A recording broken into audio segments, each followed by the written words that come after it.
വെള്ളവും അതിനകത്ത് കുഴിച്ച് നാട്ടി ശ്വസഭവനം മൂടിക്കുന്നത് കാര്യമാണ്. ഈശോ ജോർദാനെ എനിക്ക് പ്രവേശിക്കാനായിട്ട് എനിക്ക് പോകുന്നത് സിംബലൈസ് ചെയ്യുന്നതായ ഒരു കർമ്മമാണ്. നമുക്കതിൽ എന്ന സാധ്യതയില്ലാത്തതുകൊണ്ട് ഇവിടം വരെ നമ്മൾ വരുന്നു. ഇവിടെ വെച്ച് അതിൻ്റെ ശുശ്രൂഷ നടത്തുകയാണ്. ഏറ്റവും അവസാനം വെള്ളമെല്ലാം വാഴ്ത്തിയ ശേഷം വെള്ളത്തിൻ്റെ ചില തുള്ളികൾ ഒഴിക്കുന്നു. അതിനുശേഷം നമ്മൾ ഈ സർവീസുകൾ അവസാനിപ്പിക്കുകയാണ്. ഏറ്റവും അവസാനം ഈ വാഴ്ത്തിയതായ വെള്ളം നമുക്ക് കുടിക്കണമെങ്കിൽ കുടിക്കാം, വീടുകളിലേക്ക് കൊണ്ടുപോകാം എന്നുള്ളതാണ് നമ്മൾ കാര്യം.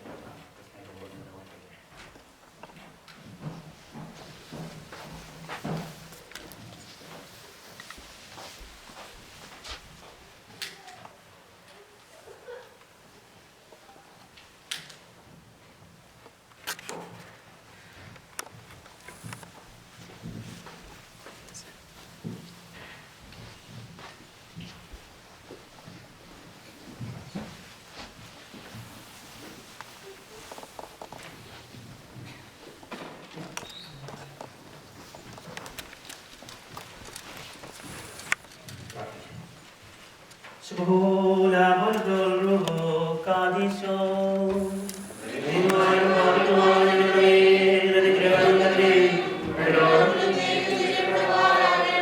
പിതാവിനും സ്വീകരിച്ചവനും സ്വന്താസത്തയുടെ ഔന്നത്യത്തെ താഴ്ത്തിയവനുമായ യേശുമിശിഹ, നിന്റെ വിശുദ്ധിയാൽ വെള്ളത്തെ ശുദ്ധീകരിക്കുവാനായി മുന്നോടിയായോ ഞാൻ യോർദാൻ നദിയിൽ നീ മാമോദിസ സ്വീകരിച്ചുവല്ലോ. നിന്നെ നിന്റെ പിതാവിനെയും നിന്റെ പരിശുദ്ധാത്മാവിനെയും വെടിപ്പോടും വിശുദ്ധിയോടും കൂടെ ഇപ്പോഴും എല്ലാ സമയത്തും എന്നേക്ക് സ്തുതിക്കുവാൻ നിന്ന് സദാ പ്രവഹിച്ചുകൊണ്ടിരിക്കുന്ന വിശുദ്ധിയാൽ ഞങ്ങളുടെ ആത്മശരീരങ്ങളെ പവിത്രീകരിക്കണമേ.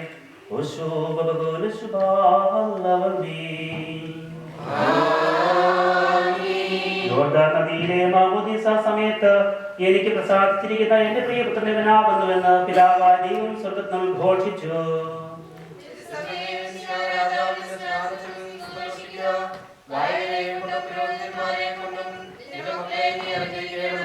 തലവണങ്ങി യോഹന്നാൻ മാമോദീസായെ ഏൽക്കുകയും വിശുദ്ധ സ്നാനമേറ്റ് സർവ്വവും ശുദ്ധീകരിക്കുകയും ചെയ്തവൻ അനുഗ്രഹീതനാകുന്നു.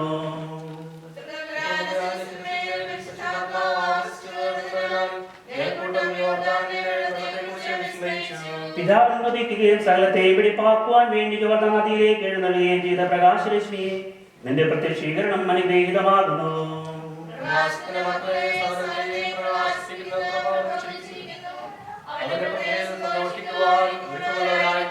മണവാളന്റെ ഉയരത്തിലേക്ക് നിങ്ങളെ ഇതാ ക്ഷണിച്ചിരിക്കുന്നു. നിരോധിതമായ വസ്ത്രങ്ങൾ ധരിക്കുകയും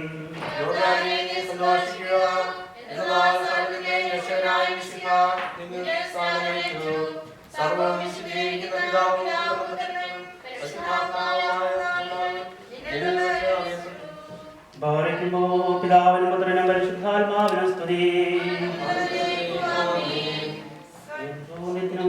പിതാവും പുത്രനും പരിശുദ്ധാത്മാവുമായ ചരിത്രത്തിന് സ്തുതി ഉണ്ടായിരിക്കട്ടെ. സകല ജലാശയങ്ങളെയും നദികളെയും നിന്റെ സ്നാനമുഖാന്തരം നിർമ്മലമാക്കിയ പരിശുദ്ധനായ കർത്താവേ, നിന്റെ പ്രത്യക്ഷീകരണത്തിന്റെ പുണ്യദിനത്തിൽ നിന്റെ വിശുദ്ധിയാൽ ഞങ്ങളെ നിറയ്ക്കണമേ. ഞങ്ങളുടെ വായുകൾ നിന്റെ സ്തുതിയുടെ ഉറവും നിന്റെ കീർത്തനം നിറഞ്ഞ പാത്രങ്ങളുമാക്കി തീർക്കണമേ. കുതിരപ്പടയുടെ മേൽ വിജയം നേടുകയും അവരെ സമുദ്രത്തിൽ പതിപ്പിക്കുകയും ചെയ്ത പ്രബലനായ കർത്താവിനെ നമുക്ക് സ്തുതിക്കാം.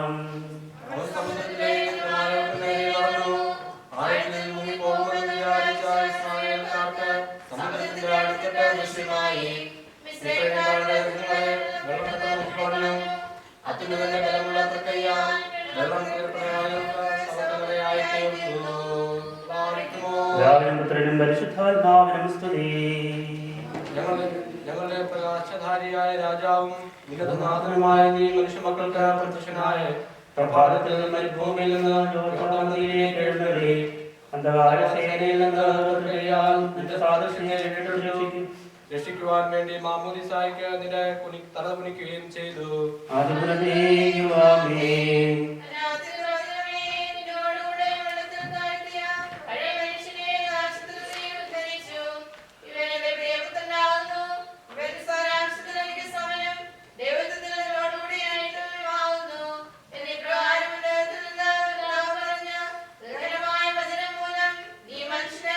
ും എന്റെ ദേഹിരാത്രികളിലെ കുറച്ച് അഭിവാഞ്ചിയോടെയിരുന്നു. എന്റെ ആത്മാവ് നിന്റെ സന്നിധിയിലേക്ക് ഉയർന്നു.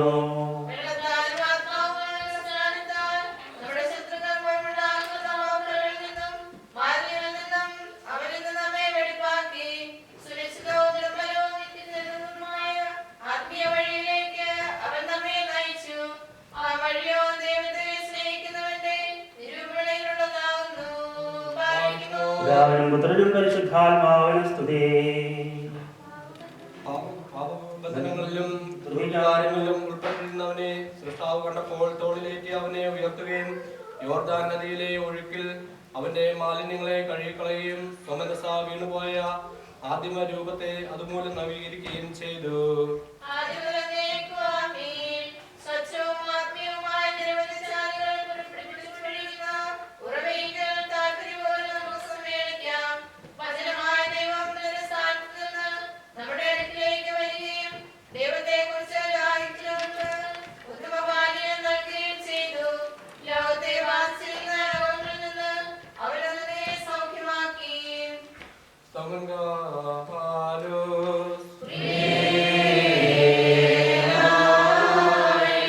നമ്മളെല്ലാവരും പ്രാർത്ഥിച്ച കർത്താവിനോട് അനുഗ്രഹവും കരുണയും യാചിക്കണം.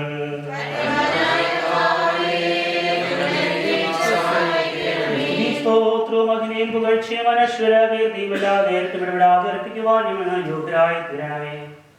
അനാഥനായ സ്വയംഭൂവും സദാപ്രകാശമായ വിശേഷജ്ഞാനമുള്ള സകല പ്രകൃതികളെയും പ്രകാശത്തിന്റെ സ്വാഭാവിക സ്നേഹത്താൽ തന്നിലേക്ക് തിരിക്കുന്നവരുമായ കർത്താവ് തുല്യതയും നന്മകളുടെ ഉറവിടവും അനാന്യപ്രാപ്യമായ സൗഭാഗ്യത്തോടു കൂടിയ ബലവാനുമാകുന്നു. അവൻ രാജാതിരാജാവും കർത്താധികർത്താവും സർവാധിപതിയും ഏകസാരാംശത്തിലും മഹത്വത്തിലും 3 പരിശുദ്ധാളുകളായി ഭൗമികരാൽ സ്വർഗീയ ഗണങ്ങളാൽ സ്തുതിച്ച് സ്തോത്രം ചെയ്യപ്പെടുന്നവനുമാകുന്നു. അവന് സ്തുതി. വെള്ളമാട്ടിൽ ശുശ്രൂഷ നടത്തപ്പെടുന്ന ഈ സ്നേഹത്തും സകലവരും നാളുകൾ ഞങ്ങളുടെ ആവിഷ്കാരം മുഴുവനും സ്തുതിയും ബഹുമാനവും ആരാധനയും യോഗ്യമാകുന്നു.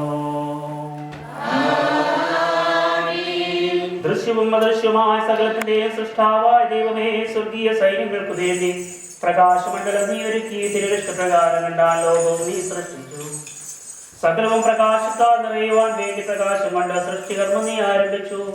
ആകാശത്തെ ഒരു തട്ടുപോലെ വിരിച്ച് ഭംഗിയുള്ള നക്ഷത്രങ്ങളാൽ അതിനെ നീ അലങ്കരിച്ചു.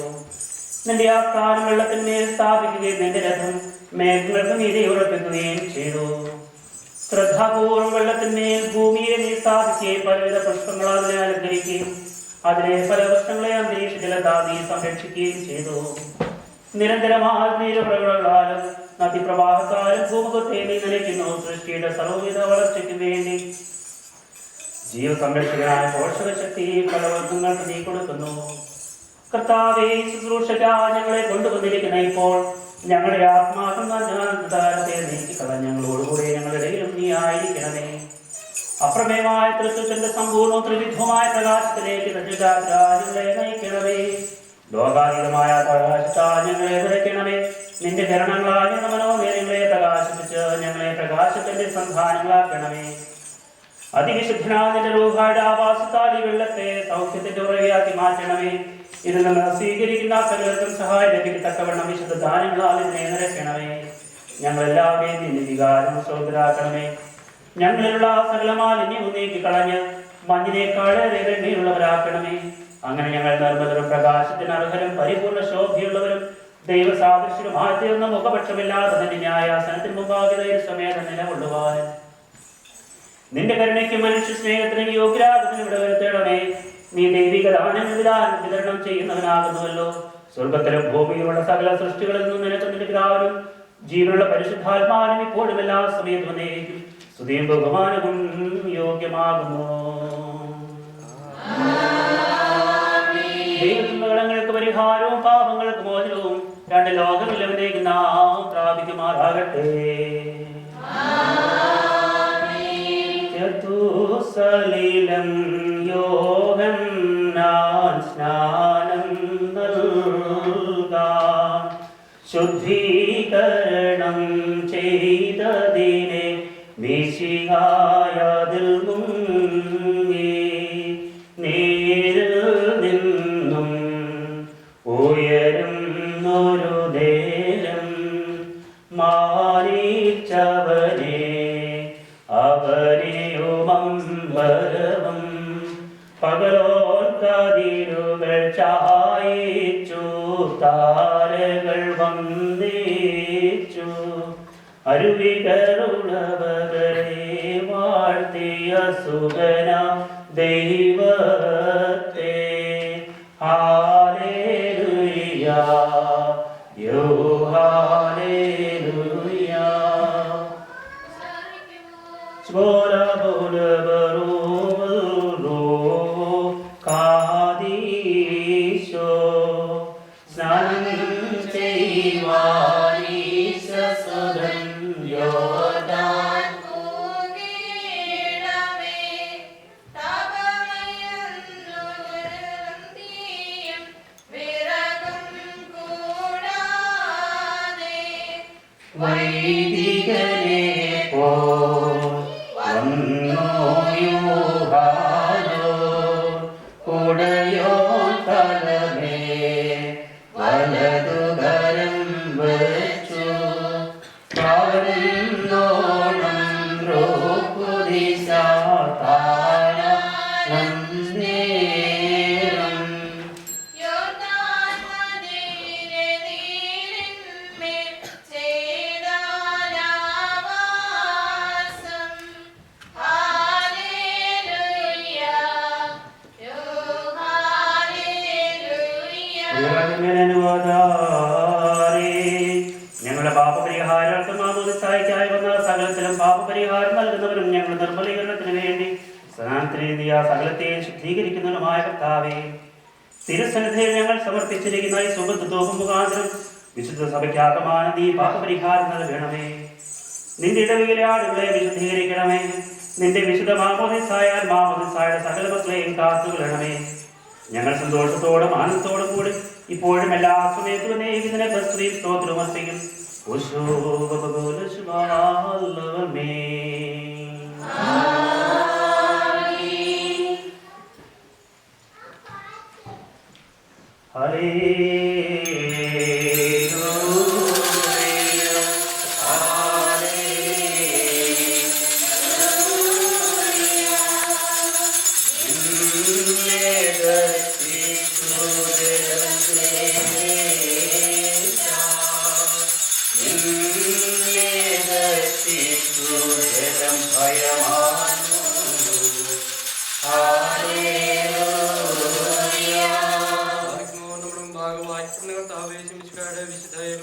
ദൈവത്തിന്റെ ജീവനുള്ള വചനങ്ങൾ ആദരവോടും ഭക്തിയോടും കൂടെ നാം ശ്രദ്ധിച്ചു കേൾക്കണം.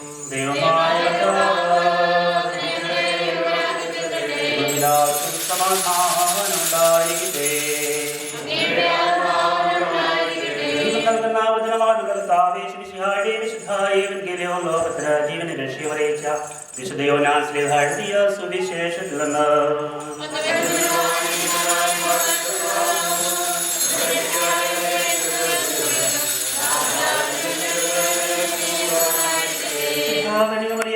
ശരീരമെടുത്തവരും ദൈവത്തിന്റെ ജീവനുള്ള ദക്ഷിണമായി ശിഷ്യാളുകളുടെ ഉപവാസകാലത്ത് ഇപ്രകാരം സംഭവിച്ചു. ശമരിയായിലൂടെ കടന്നു പോകേണ്ടിയിരുന്നു. ശമരിയായിലെ സിക്കാർ എന്ന പട്ടണത്തിൽ അവനെത്തി. യാക്കോബ് തന്റെ മകൻ ജോസഫിന് നൽകിയ വയലിനടുത്താണ് ഈ പട്ടണം.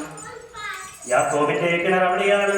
യാത്ര ചെയ്ത് ക്ഷീണിച്ച് യേശു ആ കിണറ്റിന്റെ കരയിലിരുന്നു. അപ്പോൾ ഏകദേശം 6 മണിക്കൂറായിരുന്നു. ആ സമയം ഒരു ശമരിയാക്കാരി അവിടെ വെള്ളം കോരാൻ വന്നു. യേശു അവളോട് എനിക്ക് കുടിക്കാൻ തരിക എന്ന് പറഞ്ഞു. അവന്റെ ശിഷ്യന്മാരാകട്ടെ ഭക്ഷണ സാധനങ്ങൾ വാങ്ങാൻ പട്ടണത്തിലേക്ക് പോയിരുന്നു. ആ ശമരിയാക്കാരി അവനോട് ചോദിച്ചു, നീ ഒരു യഹൂദനായിരിക്കെ ശമരിയാക്കാരിയായി എന്നോട് കുടിക്കുവാൻ ചോദിക്കുന്നത്? യഹൂദർ ശമരിയാക്കാരി തമ്മിൽ സമ്പർക്കമൊന്നുമില്ലല്ലോ. യേശു അവരോട് പറഞ്ഞു, ദൈവത്തിന്റെ ദാനം എന്തെന്നും എനിക്ക് കുടിക്കാൻ തരിക എന്ന് നിന്നോട് ആവശ്യപ്പെടുന്നത് ആരെന്നും അറിഞ്ഞിരുന്നുവെങ്കിൽ നീ അവനോട് ചോദിക്കുകയും അവൻ നിനക്ക് ജീവജലം തരികയും ചെയ്യുമായിരുന്നു. അവൾ പറഞ്ഞു, പ്രഭോ, വെള്ളം കോരാൻ നിനക്ക് പാത്രമില്ല, കിണറോ ആഴമുള്ളതും, പിന്നെ ഈ ജീവിതം നിനക്ക് എവിടെ നിന്ന് കിട്ടും? ഈ കിണർ ഞങ്ങൾക്ക് തന്ന ഞങ്ങളുടെ പിതാവായ യാക്കോബിനേക്കാൾ വലിയവനാണോ നീ? അവനും അവന്റെ മക്കളും കന്നുകാലികളും ഈ കിണറ്റിൽ നിന്നാണ് കുടിച്ചിരുന്നത്. യേശു പറഞ്ഞു, ഈ വെള്ളം കുടിക്കുന്ന ഏവരും വീണ്ടും ദാഹിക്കുമെന്നാൽ ഞാൻ നൽകുന്ന വെള്ളം കുടിക്കുന്നവന് വീണ്ടും ഒരിക്കലും ദാഹിക്കുകയില്ല. ഞാൻ നൽകുന്ന ജലം അവൻ ജീവനിലേക്ക് നിർക്കളിക്കുന്ന അരുവിയാകും. അപ്പോൾ അവൾ പറഞ്ഞു, ആ ജലം എനിക്ക് തരിക, മേലിലേക്ക് ദാഹിക്കുകയില്ലല്ലോ, വെള്ളം കോരാൻ ഞാൻ ഇവിടെ വരികയും വേണ്ടല്ലോ. യേശു പറഞ്ഞു, നീ ചെന്ന് നിന്റെ ഭർത്താവിനെ കൂട്ടിക്കൊണ്ടുവരിക. എനിക്ക് ഭർത്താവില്ല എന്ന് ആ സ്ത്രീ മറുപടി പറഞ്ഞു. യേശു അവളോട് പറഞ്ഞു, എനിക്ക് ഭർത്താവില്ല എന്ന് നീ പറഞ്ഞത് ശരിയാണ്. നിനക്ക് 5 ഭർത്താക്കന്മാരുണ്ടായിരുന്നു, ഇപ്പോഴുള്ളവൻ നിന്റെ ഭർത്താവല്ല. നീ പറഞ്ഞത് സത്യമാണ്. അവൾ പറഞ്ഞു, പ്രഭു, അങ്ങ് ഒരു പ്രവാചകനാണെന്ന് ഞാൻ മനസ്സിലാക്കുന്നു. ഞങ്ങൾ പിതാക്കന്മാർ ഈ മലയിൽ ആരാധന നടത്തി, എന്നാൽ യഥാർത്ഥ ആരാധന സ്ഥലം ജെറുസലേമിലാണ് എന്ന് നിങ്ങൾ പറയുന്നു. യേശു പറഞ്ഞു, സ്ത്രീയെ, എന്നെ വിശ്വസിക്കുക. ഈ മലയിലോ ജെറുസലേമിലോ നിങ്ങൾ പിതാവിനെ ആരാധിക്കാത്ത സമയം വരുന്നു. നിങ്ങൾ അറിയാത്തതിനെ ആരാധിക്കുന്നു, ഞങ്ങൾ അറിയുന്നതിനെ ആരാധിക്കുന്നു. എന്നാൽ രക്ഷയോ ഒന്നാണ്. എന്നാൽ യഥാർത്ഥ ആരാധകർ ആത്മാവിനും സത്യത്തിനും പിതാവിനെ ആരാധിക്കുന്ന സമയം വരുന്നു. അല്ലാതെ ഇപ്പോൾ തന്നെയാണ്. യഥാർത്ഥത്തിൽ അങ്ങനെയുള്ള ആരാധകരെ തന്നെയാണ് പിതാവ് അന്വേഷിക്കുന്നതും. ദൈവം ആത്മാവാണ്. അവിടുത്തെ ആരാധിക്കുന്നവർ ആത്മാവിനും സത്യത്തിലുമാണ് ആരാധിക്കേണ്ടത്. ആ സ്ത്രീ